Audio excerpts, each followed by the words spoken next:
अब घर में बरकत कैसे होगी ये पूछा गया तो मार्कंडेय जी बता रहे हैं घर में बरकत कैसे होगी। वो कहते हैं जिस घर में नौकरानी काम करने को आती है उसके साथ अपना परिवार जैसा व्यवहार रखते हैं, जिसके घर में गाय पाली जाती है,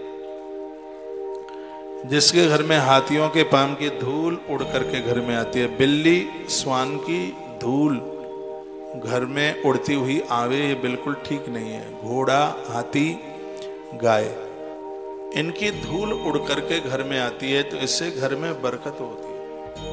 कभी भी आप गौशाला जाते हैं तो थोड़ी सी वहां की धूल लेकर आइए गौ माता के पाम की और उसको अपने घर में उड़ाइए उसको इस तरीके से, तो ये धूल गौ माता के चरण की आपके घर की बरकत करेगी। घोड़े के पाम की धूल, हाथी के पाम की धूल और गौ माता के चरण की धूल, ये तो देवताओं की प्रतिष्ठा होती है तो प्रतिमा के नीचे रखी जाती है, इतनी शुभ है। आप मानते नहीं, आप कुतरा पालते हैं, आप बिल्लियां पालते हैं, तो इनके तो पाम की धूल ही बड़ी खतरनाक है, ये तो बहुत दिक्कत देने वाली है। लेकिन यहाँ पर जो वर्णन किया गया है, कहा गया है कि गैया, घोड़ा और हाथी इनके चरण की धूल जिसके घर में आकर प्रवेश करती है उस घर में भारी बरकत होती है, बहुत ज्यादा। कुछ चीजें और लिखी हैं, क्या लिखा है, विषम क्षम ग्रहम तेसाम अपि पूर्णम नैन नदी ये सतम केवलम मूढ़ा भक्तवत्तम विचेतस। और तत्पश्चात कहा गया परदारारता मृताग्रम तेदा स्मृता। ये श्लोक 7-8 है और बहुत सुनने के लायक हैं। जो लोग बहुत आहारी हैं, बहुत लोग आहार करते हैं, आहार उनके घर में भी दरिद्रता आके बैठती है। आहार मात्रा में लीजिए। 2 शब्द आप देखिए, एक है भजन और एक है भोजन। समझ रहे हैं कि नहीं आप पंडित जी? एक है भजन और एक है भोजन, दोनों में कितना अंतर है? एक मात्रा का अंतर है। भजन में मात्रा नहीं है और भोजन में मात्रा है, दोनों में इतना ही तो अंतर है। और भी कोई अंतर है क्या? एक में मात्रा है, जिसमें मात्रा है उसे कहते हैं भोजन, और जिसमें मात्रा नहीं है उसको कहते हैं भजन। तो इसका मतलब क्या है कि भजन अनलिमिटेड कीजिए जिसकी कोई मात्रा ना हो, और भोजन मात्रा में कीजिए, इसलिए तो उसके ऊपर मात्रा लगी। हाँ, भोजन तो मात्रा में होना चाहिए, 2 रोटी खाएं, 3-4 खाएं। भजन में मात्रा इसलिए नहीं है क्योंकि भजन अनलिमिटेड होना चाहिए, और भोजन में मात्रा है इसलिए वो लिमिट में होना चाहिए। हमारी तो संस्कृति ही बड़ी अद्भुत है। मान लो तो ठीक है, ना मानो तो फिर आपकी राजी की बात है। इसलिए उस पर एक ऊपर से मात्रा लगा दी है, ओ की मात्रा BHOJAN, भोजन। और भजन में कोई मात्रा नहीं है, BHAJAN, भजन। यानी अनलिमिटेड भजन करो और लिमिट में भोजन करो, तो यहां भी आनंद तो वहां भी आनंद, आनंद हो जाएगा, बहुत आनंद। ऐसा नहीं कि अन्न पराया तो पेट भी पराया। बहुत लोग तो 2-2 पंगत में बैठ जाते हैं खाने के, बेट डकारें मारेंगे, उल्टी भरेंगे, उबासियां आएंगी, खट्टी डकारें आएंगी।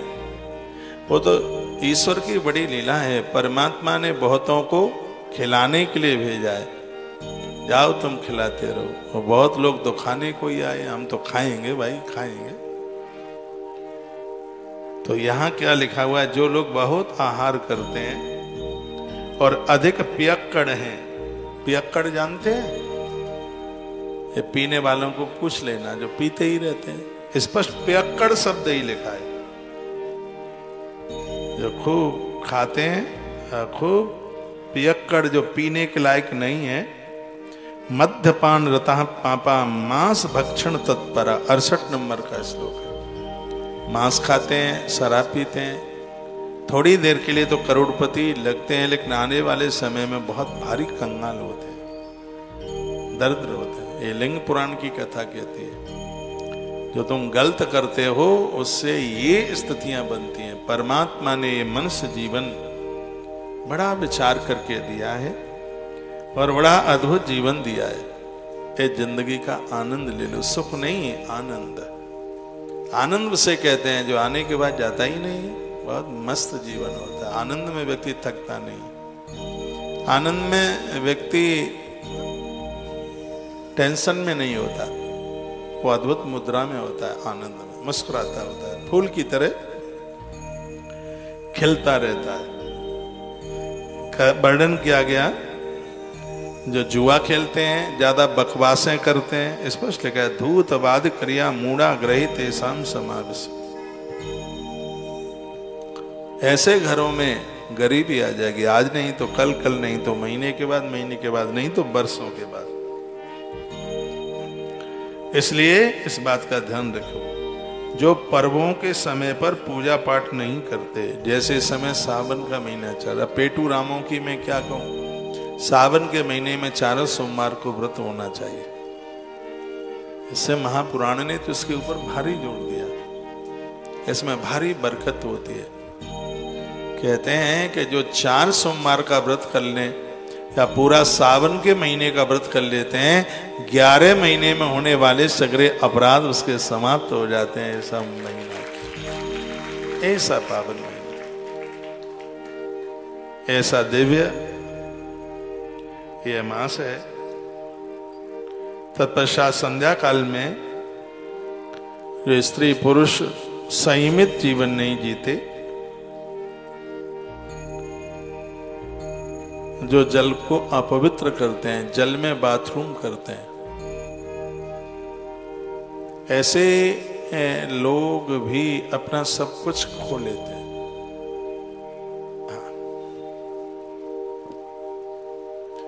एक पास जयकारा लगाइए, बोलो बांके बिहारी लाल जय हो, श्री हनुमान जी महाराज की जय हो, जय जय श्री राधे।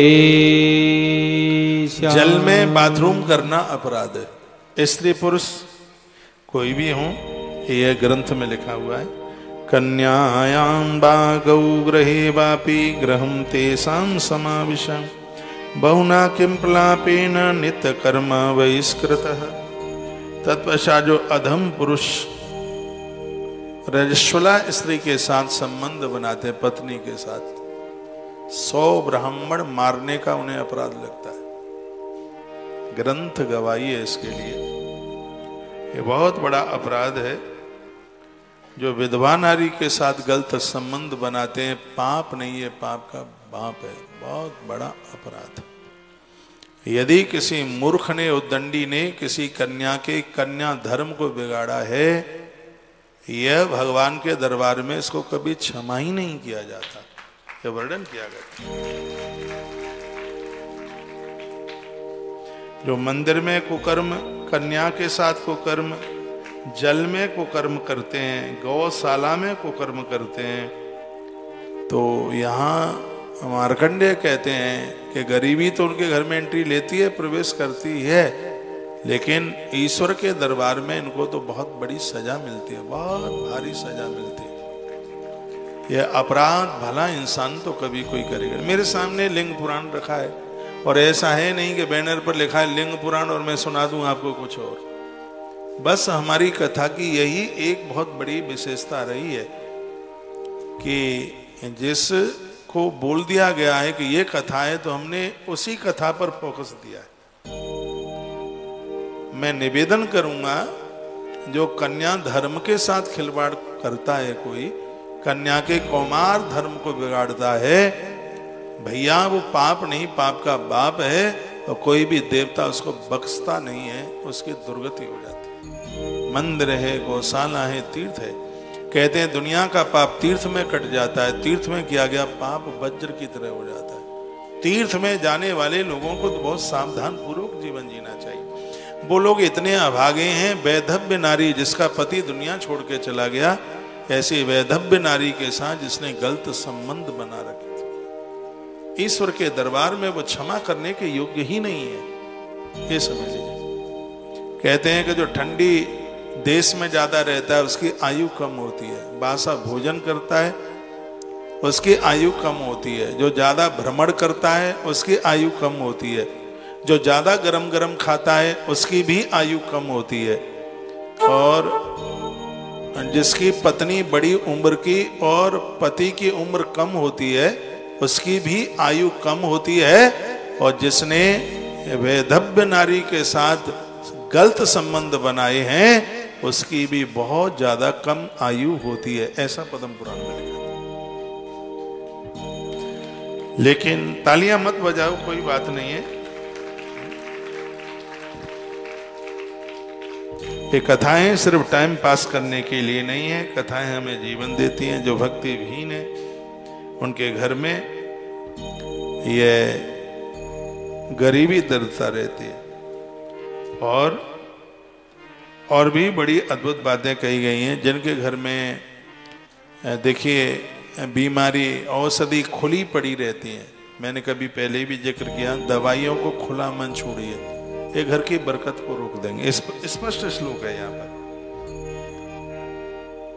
मैं एक बार फिर निवेदन आपको इस बात के लिए करूंगा।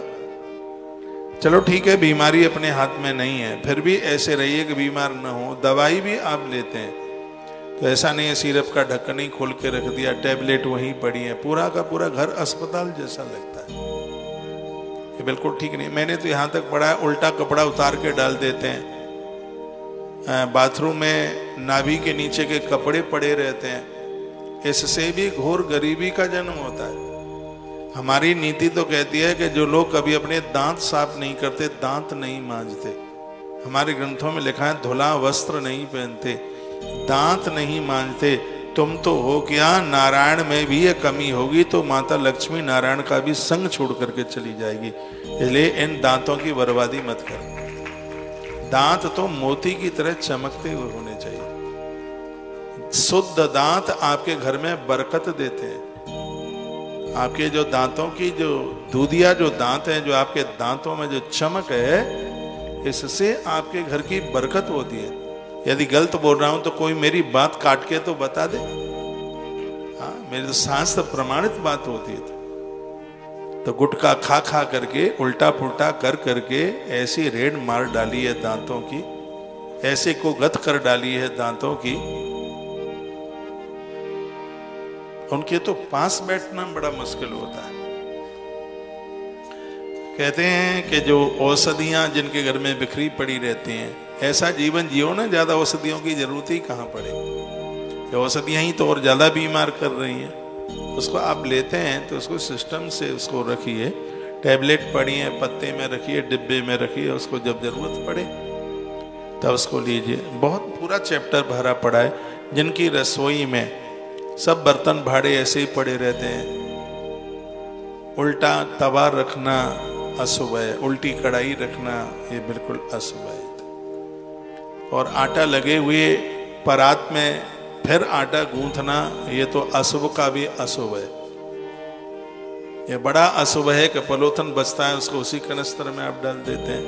ये मत्स्य पुराण में इसका वर्णन है। ये बड़ा अशुभ है। घर में टूटा सूप रखना, ये नारद पुराण में लिखा है, बहुत ज्यादा अशुभ है। घर में टूटी खाट रखना, टूटी चारपाई रखना, जिनमें पानी रिसता है, ऐसे बर्तन, ये बड़ी अशुभता के प्रतीक है। घर में जला हुआ आसन जिस पर आप पूजा करते हैं, जिसमें खंडित प्रतिमा, जिसमें टूटे हुए दरवाजे, टूटा हुआ किसी दरवाजे का शीशा, दर्पण जिसे शीशा कहते हैं, बहुत ज्यादा अशुभ है। ये तो वास्तु भी कहता है, ये बिल्कुल ठीक नहीं है। टूटा हुआ किवाड़, दरवाजा, इसको बड़ा अशुभ माना गया, ठीक नहीं माना गया।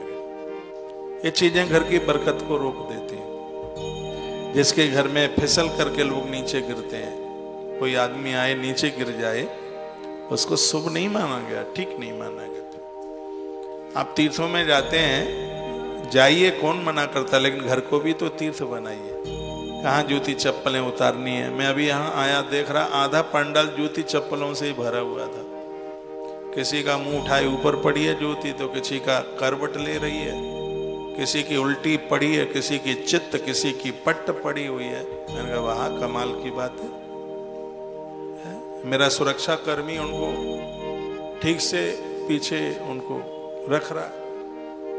तो यहाँ ही की मैं बात नहीं बोल रहा हूँ, कहीं भी आप जाएं तो जीवन एक सिस्टम के साथ जी लें तो बहुत आनंद होता है। उल्टी बनियान मत उतारिए, उल्टा कुर्ता मत उतारिए, उसको सतह करके रखिए। सुबह उठते हैं आप तो अपना आप रजाई कंबल जो भी कपड़ा आप यूज करते हैं, ये जरूरी नहीं इसको घरवाली ही करेगी या माँ ही करेगी, इसको आप खुद भी कर सकते हैं। ये संस्कारों में से एक संस्कार है। भले ही 10 नौकर आपके घर लगे हों, जूठी थाली सबसे पहले अपने हाथों से उठाइए। जहाँ उनको साफ सुथरा किया जाता है वहां तक लेके जाइए। हम कृष्ण के भक्त हैं, भगवान गोविंद तो जूठी पत्तल राजस्व यज्ञ में उन्होंने उठाई, और आपसे अपनी थाली नहीं उठती है। कथाएं सिर्फ किस्से ही नहीं है, कथाएं तो जीवन देती हैं। लिंग पुराण कितना अद्भुत है। लिंग पुराण में ये बात इसलिए कही गई कि पूरी सृष्टि लिंग पुराण से ही बनी है। भगवान शंकर का जो शिवलिंग है, ये प्रकृति और पुरुष का संबंध है, ये स्त्री पुरुष की कथा नहीं है। कुछ लोग तो इसको क्या बताऊं, बेधर्मी दूसरे धर्म के लोग ऐसे अपमान करते हैं भगवान महादेव की इस पूजा का कि पूछिए ही मत। वो संसार के इंद्रियों से शिवलिंग की पूजा को जोड़ते हैं। ऐसा नहीं है, जैसे एक कहते हैं स्त्रीलिंग, एक कहते हैं पुल्लिंग, ये चिन्ह ही तो है। उसी प्रकार से प्रकृति और परमात्मा को जानने के लिए एक चिन्ह है जिसका नाम है शिवलिंग। शिव का अर्थ ही होता है कल्याण। तो कल्याण आपका कैसे होगा, तो लिंग मीन्स चिन्ह, तो ये कल्याण का चिन्ह है जिसे शिवलिंग कहते हैं। ये सांसार के इंद्रियों से इसको घटित मत कीजिए, अपराध हो जाएगा, अन्याय हो जाएगा।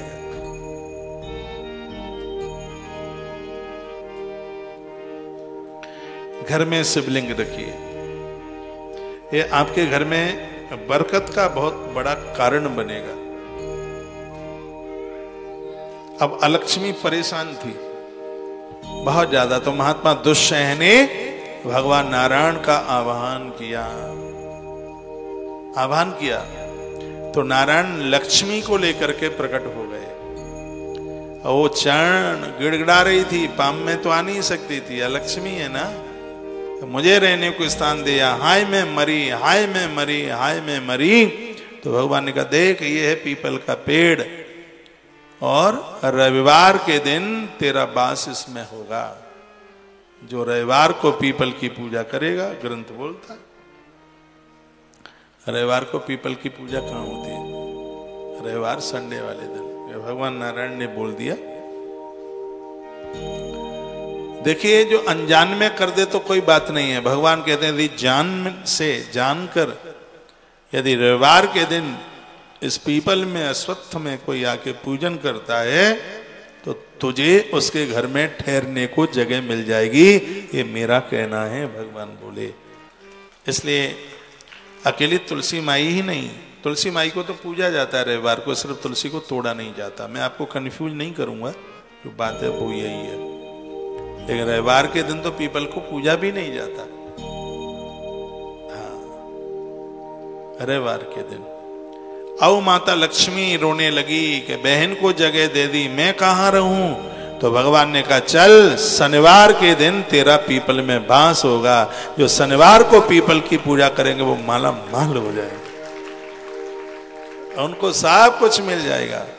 मैं कहता हूं घर में बरकत नहीं हो रही है, पैसा टिक नहीं रहा है, मेरे सामने ग्रंथ रखा है, इसका एक बार दर्शन कर लो। ये सब बनावटी बातें नहीं है, कितना मोटा ग्रंथ है ये।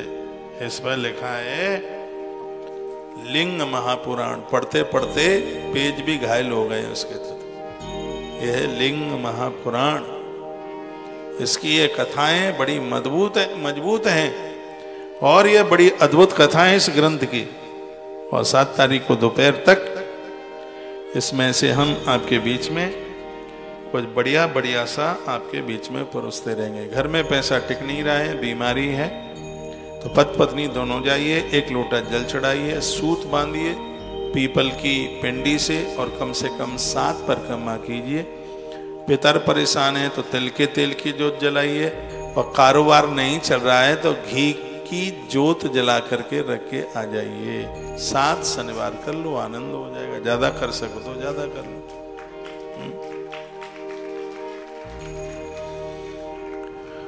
ये आप कर सकते हैं। तेसाम ग्रहम धनम क्षेत्राष्टापूर्तम तथैव च।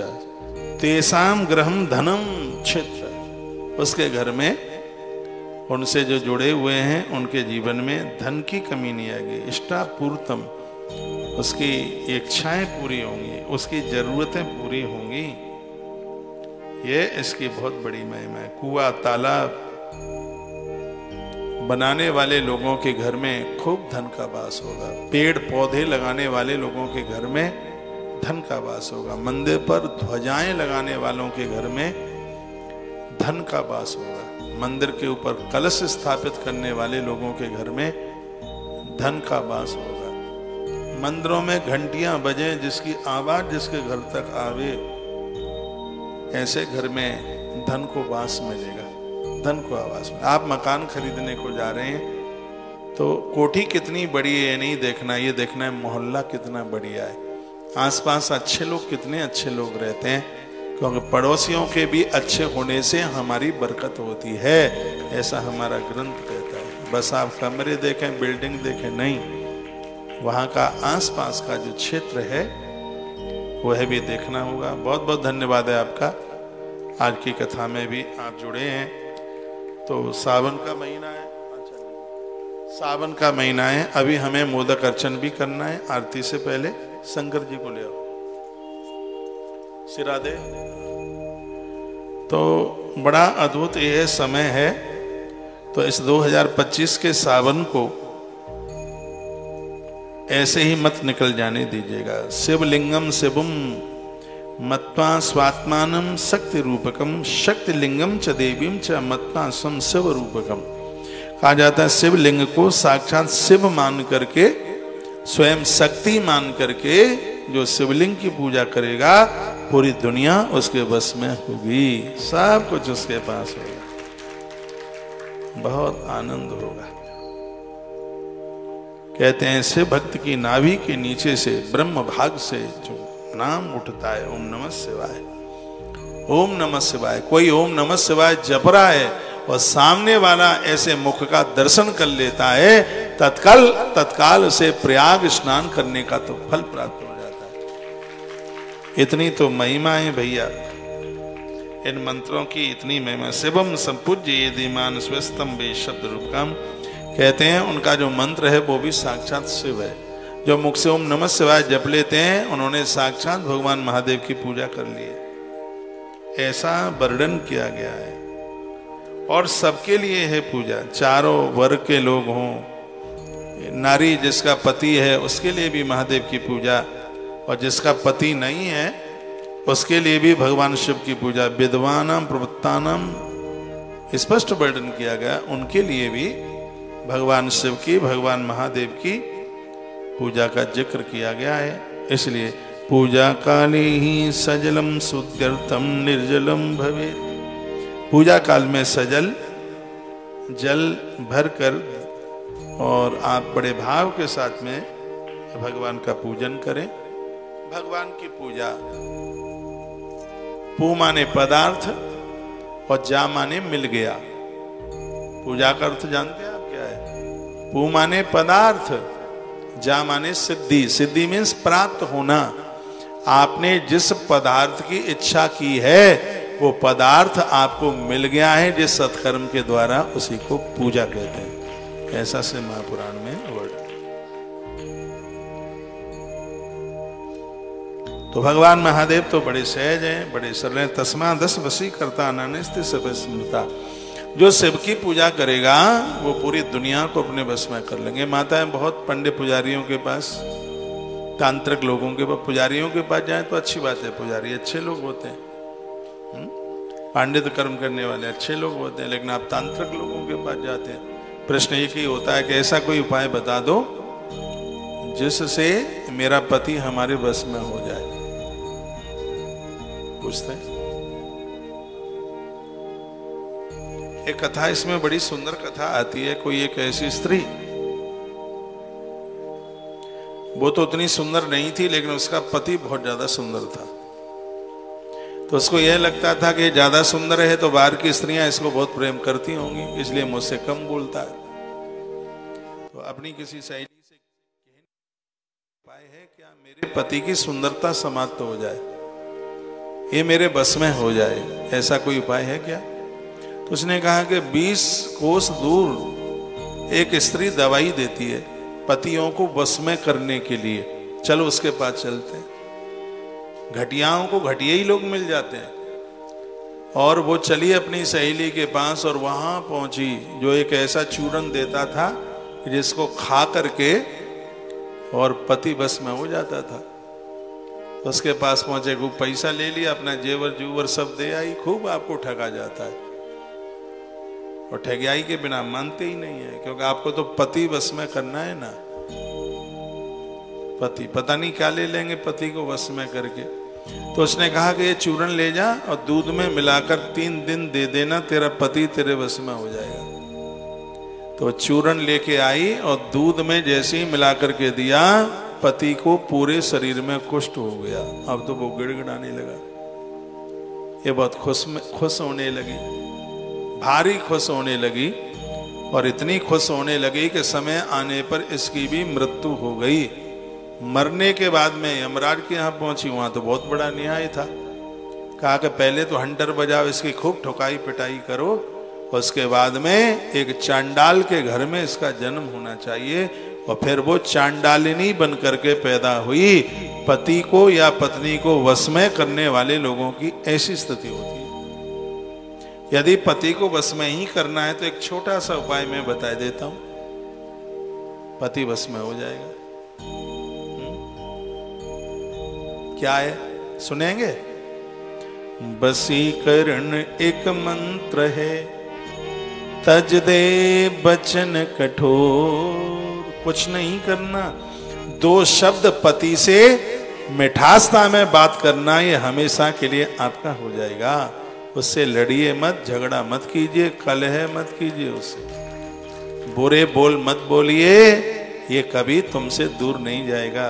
ये फॉर्मूला बढ़िया है वशीकरण का। उल्टा पुल्टा नहीं कीजिए, तांत्रिकों के चक्कर में मत फंसिए, ये गंडा ताबीज के चक्कर में मत फंसिए, नहीं तो नुकसान हो जाएगा, नहीं तो बहुत बड़ी दिक्कत हो जाएगी। कपिला गोमयम पूर्वम केवलम गव्यमेव वा। गौ माता के घी से घर में दिए जलाइए, सुबह शाम भगवान का नाम लीजिए, पीपल तुलसी बरगद की पूजा कीजिए। इसमें वर्णन किया है भगवान शंकर को जल चढ़ाइए, उनका वंदन पूजन कीजिए, बस इसी से दुनिया संभल जाएगी, अपनी जिंदगी संभल जाएगी, सब कुछ अच्छा हो जाएगा, सब कुछ बढ़िया हो जाएगा। आज के कार्यक्रम से आप सबके लिए जुड़ने के लिए बहुत बहुत धन्यवाद है। 2 मिनट की सूचना सुन लो, फिर फटाफट आरती कर लेते हैं। कल बुधवार है, बड़ा अद्भुत दिन है, गजानंद का दिन है। आप यहाँ आई हैं तो चिंतामणि गणेश दर्शन करके आ जाना।